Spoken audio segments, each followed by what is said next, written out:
அஸ்ஸலாமு அலைக்கும் ஃப்ரெண்ட்ஸ், எல்லோரும் எப்படி இருக்கீங்க? அல்ஹம்துலில்லாஹ் நாங்கள் எல்லோரும் நல்லாயிருக்கோம். நீங்களும் நல்லா இருப்பீங்கன்னு நினைக்கிறேன். நான் இன்றைக்கி வீடியோவில் என்ன செய்ய போகிறேன் அப்படின்னா, ரெசிபி எதுவுமே இன்றைக்கி வீடியோவில் செய்ய போகிறதில்ல. நான் வந்து சோப்பு தாங்க செய்ய போகிறேன். நல்ல ஒரு சூப்பராக வந்துச்சுங்க இந்த சோப்பு. வாங்க இதை எப்படி செய்யலாம்னு பார்க்கலாம். வீடியோக்குள்ளே போகிறதுக்கு அப்படியே நம்ம சேனல் மும்தாஜ் கிச்சனை சப்ஸ்கிரைப் பண்ணிவிட்டு அப்படியே பக்கத்தில் இருக்க பெல் ஐக்கானே கிளிக் பண்ணிவிடுங்க. அப்போ தான் நான் போடுற வீடியோ உங்களுக்கு உடனே வருங்க. இப்போ வாங்க வீடியோக்குள்ளே போகலாம். அதுக்கு நான் வந்து ஃபஸ்ட்டு வந்து ஒரு 2 கத்தாழை எடுத்திருக்கேன். ஃப்ரெஷ்ஷான கத்தாழை எல்லாத்தையும் நறுக்கி எடுத்துகிட்டு வந்திருக்கேங்க. ஒரு பீட்ரூட் நான் வந்து எடுத்து வச்சுருக்கேன். இப்போ எல்லாத்தையும் அது தோலெல்லாம் ரிமூவ் பண்ணிவிட்டு நான் எல்லாத்தையும் எடுத்துகிட்டு போகிறேன். இந்த கத்தாழையில் பாருங்கள், இந்த சைடில் இருக்கிற அந்த முள்ளை எல்லாத்தையும் நம்ம க்ளீன் பண்ணி எடுத்துகிட்டு போகிறோம். இப்போ எடுத்துகிட்டு இந்த தோலெல்லாம் ரிமூவ் பண்ணிடலாம்.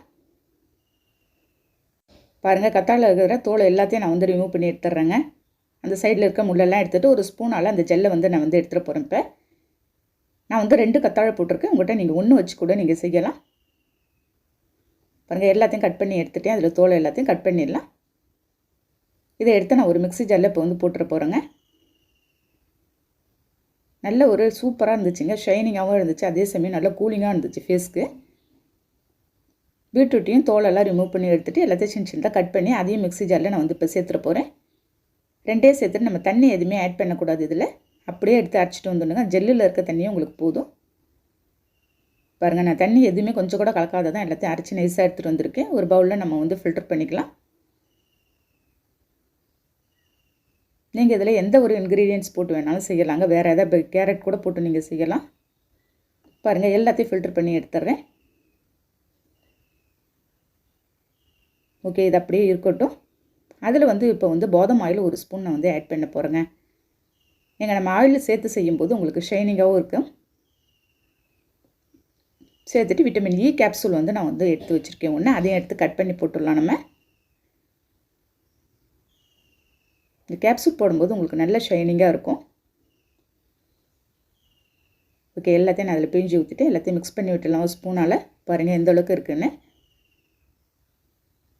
இது அப்படியே இருக்கட்டும். நம்ம இதை எடுத்து வச்சிடலாம். அதிலே உங்களுக்கு வந்து ஃப்ளேவர் கோசம் நான் வந்து ரோஸ் வாட்டர் வந்து கொஞ்சமாக ஒரு சொட்டு ஊற்றிக்க போகிறேங்க. இப்போது ஒரு 10 சொட்டு ஊற்றினா போதும். நம்ம செம்ம வாசனையாக இருக்குது ஃப்ரெண்ட்ஸ். எல்லாத்தையும் மிக்ஸ் பண்ணும்போதே இது அப்படியே இருக்கட்டும். நம்ம எடுத்து வச்சிடலாம். பேஸ் வந்து நம்ம வந்து ரெடி பண்ண போகிறேன். இப்போ பியர் சோப்பு ஒன்று எடுத்துருக்கேங்க. பியர் சோப்பை எல்லாத்தையும் கட் பண்ணி ஒரு பவுலில் போட்டுடுறோம். பாருங்கள், எல்லாத்தையும் கட் பண்ணி போட்டு நெக்ஸ்ட்டு வந்து ஸ்டவ்வில் ஒரு பேன் வச்சு தண்ணி வச்சு கொதிக்க ஊற்றிருக்கேன். பாருங்கள், நல்லா ஹீட் பண்ணிவிட்டு தண்ணியை நல்லா ஹீட் பண்ணிவிட்டு நம்ம எடுத்து வச்சுருந்த சோப் பேஸை வச்சு நான் எல்லாத்தையும் கரைச்சிட போகிறேன். பாருங்கள், இந்த மாதிரி நம்ம எல்லாத்தையும் நல்லா கரைச்சிடணும். பாருங்கள், நல்லா ஹீட் பண்ணதும் நமக்கு வந்து அந்த சோப்பு மெல்ட் ஆகிடும். அவ்வளோதான் ஃப்ரெண்ட்ஸ். இதை எடுத்து நான் அப்படியே ஒரு பவுலில் திரும்ப ட்ரான்ஸ்ஃபர் பண்ண போகிறேன். பாருங்கள், எல்லாத்தையும் எடுத்து ஊற்றிடுறேன். நெக்ஸ்ட்டு வந்து நம்ம ரெடி பண்ணி வச்சுருந்ததையும் அந்த கத்தாழை ஜெல்லை எல்லாத்தையும் எடுத்து நான் அதில் வந்து ஊற்றிட போகிறேங்க. பாருங்கள், ஊற்றிட்டு எல்லாத்தையும் நல்லா மிக்ஸ் பண்ணிடலாம். அவ்வளோதாங்க. நம்ம சோப்பு ரெடி பண்ணுறதுக்கு தேவையான இன்க்ரீடியன்ட்ஸ் எல்லாமே போட்டு நான் வந்து ரெடி பண்ணி வச்சுருக்கேன். நெக்ஸ்ட்டு வந்து ஒரு பிளாஸ்டிக் பவுலும் எடுத்திருக்கேன். சில்வர் பவுலும் ஒன்று எடுத்திருக்கேன். அதில் கொஞ்சமாக நம்ம வந்து எண்ணெய் ஊற்றி எல்லாத்தையும் ஸ்ப்ரெட் பண்ணி விட்டுறேன். எல்லா இடத்துலையும் ஊற்றி நம்ம ரெடி பண்ணி வச்சுருந்த எடுத்து கொஞ்சம் கொஞ்சமாக ஊற்றிடுறோங்க. நம்ம திட்டமாக ஊற்றிக்கலாம். பாருங்கள், இந்த அளவுக்கு ஊற்றிட்டு நீங்கள் வந்து ஒரு கிட்டத்தட்ட நமக்கு வந்து 5 to 6 hours ஆகுது. நீங்கள் அப்படியே வச்சிடணும். நம்ம ஒரு 6 hours கழித்து பார்க்கலாம். அப்படி இல்லைனாக்கா நமக்கு வந்து நைட்டே செஞ்சு வச்சுட்டு இப்படி காலையில் கூட பார்க்கலாங்க. பாருங்கள், அப்படியே எடுத்து நான் மூடி வச்சுருவேன். நான் ஒரு 6 hours கழித்து தான் நான் வந்து பார்க்க போகிறேங்க. பாருங்கள், எல்லாமே நல்லா திக்காகி சூப்பரான ஒரு கன்சிஸ்டன்சியில் சோப்பு வந்து வந்துடுச்சு. பாருங்கள், எந்த அளவுக்கு உங்களுக்கு கெட்டியாக இருக்குது பாருங்கள்.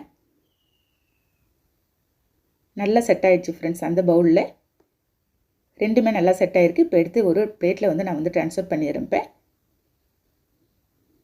பாருங்கள், நம்ம கீழே எண்ணெயெல்லாம் அப்ளை பண்ணி வச்சுருக்கிறதுனால உங்களுக்கு எடுக்கிறதுக்கும் நமக்கு வந்து ஈஸியாக வரும். பாருங்கள், எவ்வளோ சூப்பராக வந்திருக்குன்னு சோப்பு. நான் வந்து இந்த மாதிரி பவுலில் போட்டு செஞ்சுருக்கேன். உங்கள்கிட்ட சிலிக்கான் மோல்டு இருந்தாலும் அதில் வச்சு நீங்கள் செய்யலாங்க. பாருங்கள், எந்த அளவுக்கு உங்களுக்கு கெட்டியாக வந்திருக்கு பாருங்கள். நல்லா அதே சமயம் ஷைனிங்காகவும் இருக்குது. பாருங்கள், தண்ணியில் போட்டு நான் உங்களுக்கு காட்டுறேன் பாருங்கள். நல்லா நிறைய வந்துச்சு. ஃபேஸில் போட்டு அப்படியே நம்ம வந்து ஃபேஸ் கழுவும்போது அவ்வளோ தூரம் கூலிங்காக இருந்துச்சுங்க. பாருங்கள், எந்த அளவுக்கு உங்களுக்கு சோப் தண்ணி அதே மாதிரி வருது. இதே மாதிரி ஒரு டைம் ரெடி பண்ணி பாருங்கள் ஃப்ரெண்ட்ஸ். நான் செஞ்ச மாதிரியே இன்னொரு சோப்பையும் அதே மாதிரி தான் ரெடி பண்ணிகிட்ருக்கேன். பாருங்கள், அவ்வளோ தூரம் சூப்பராக ஷைனிங்காக இருந்தது ஃபேஸும். நீங்கள் போட்டுட்டு கொஞ்சம் நேரம் நம்ம ஃபேஸில் போட்டு ஒரு ½ அன் ஹவர் கழித்து பார்க்கும்போது அவ்வளோ ஒரு ஜில்லுன்னு இருந்ததுங்க. பாருங்கள், இதே மாதிரி நீங்களும் ஒரு டைம் ட்ரை பண்ணி பாருங்கள். ட்ரை பண்ணி பார்த்துட்டு எனக்கு கண்டிப்பாக கமெண்ட் பண்ணுங்கள். இந்த வீடியோ பிடிச்சிருந்தால் லைக் பண்ணிவிட்டு ஷேர் பண்ணுங்கள். மறக்காமல் சப்ஸ்கிரைப் பண்ணிவிடுங்க ஃப்ரெண்ட்ஸ். நெக்ஸ்ட் வீடியோவில் பார்க்கலாம். Okay, thank you, by.